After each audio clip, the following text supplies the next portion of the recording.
Assalamualaikum warahmatullahi wabarakatuh. Perkenalkan, saya Anggi Damayanti.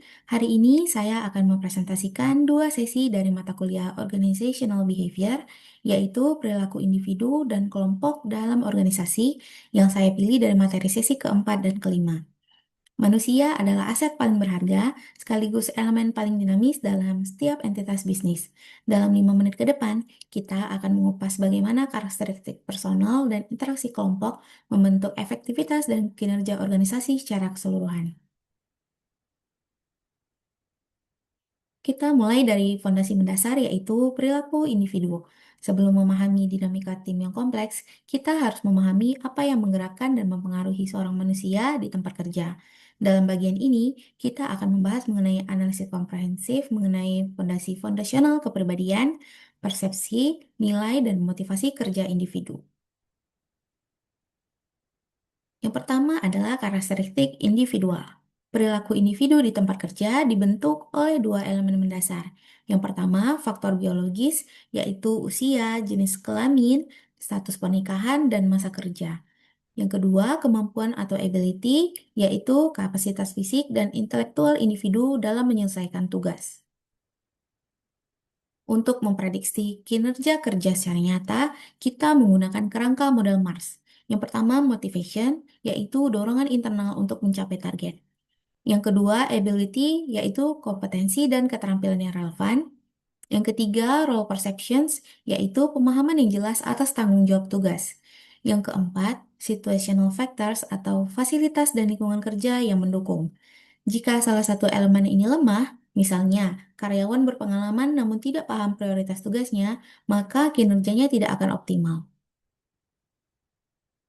Selain Mars, pola perilaku juga dipengaruhi oleh kepribadian. Pendekatan terpopuler adalah Big Five Personality Traits. Yang pertama ada extraversion, yaitu keterbukaan sosial dan keberanian untuk bertindak. Yang kedua, agreeableness, yaitu kemampuan berkooperasi dan berempati. Extraversion dan agreeableness ini menentukan cara berinteraksi dan berempati. Yang ketiga ada emotional stability, yaitu menjaga ketenangan di bawah tekanan. Yang keempat, ada openness to experience, yaitu kreativitas dan fleksibilitas pemikiran yang mendorong terciptanya inovasi. Dan yang terakhir ada conscientiousness atau kedisiplinan dan tanggung jawab kerja yang terbukti secara empiris menjadi prediktor kinerja yang paling konsisten di dunia kerja. Kinerja individu digerakkan oleh tiga hal. Yang pertama, persepsi, yaitu proses individu mengorganisasikan dan menginterpretasikan kesan indrawi untuk memberi arti pada lingkungan kerja. Persepsi menentukan bagaimana individu mengartikan kondisi di sekitarnya. Yang kedua, motivasi kerja, yaitu hasrat internal yang menentukan arah intensitas dan ketekunan usaha seseorang dalam mencapai sasaran.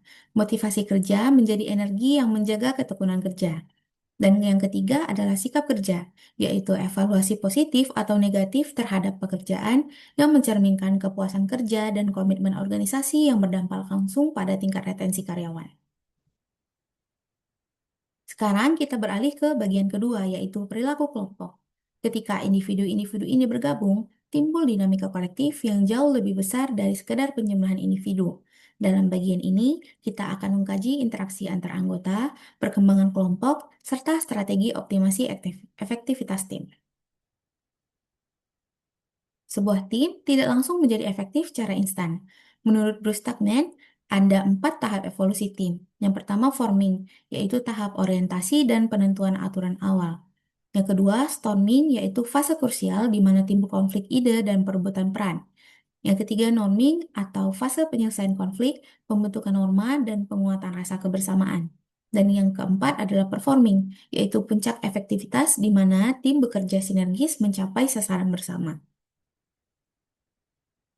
Agar mampu bertahan di tahap performing, kelompok menentukan struktur yang jelas, peran atau roles yang terdefinisi agar tidak terjadi tumpang tindih, dan norma dan kohensivitas yang memadukan anggota tim agar tetap solid melampaui kepentingan pribadi. Dalam konteks kepemimpinan, sering timbul pertanyaan, kapan harus menggunakan keputusan individu atau keputusan kelompok? Nah, keputusan individu unggul dalam kecepatan dan efisiensi waktu untuk masalah rutin. Sementara keputusan kelompok menghasilkan ragam ide lebih kaya, kreativitas tinggi, komitmen eksekusi yang lebih kuat karena keterlibatan bersama. Kesimpulannya, organisasi yang berhasil adalah organisasi yang mampu menyelaraskan perilaku individu dan mengoptimalkan sinergi kelompok. Demikian presentasi yang dapat saya sampaikan. Terima kasih atas perhatiannya. Wassalamualaikum warahmatullahi wabarakatuh.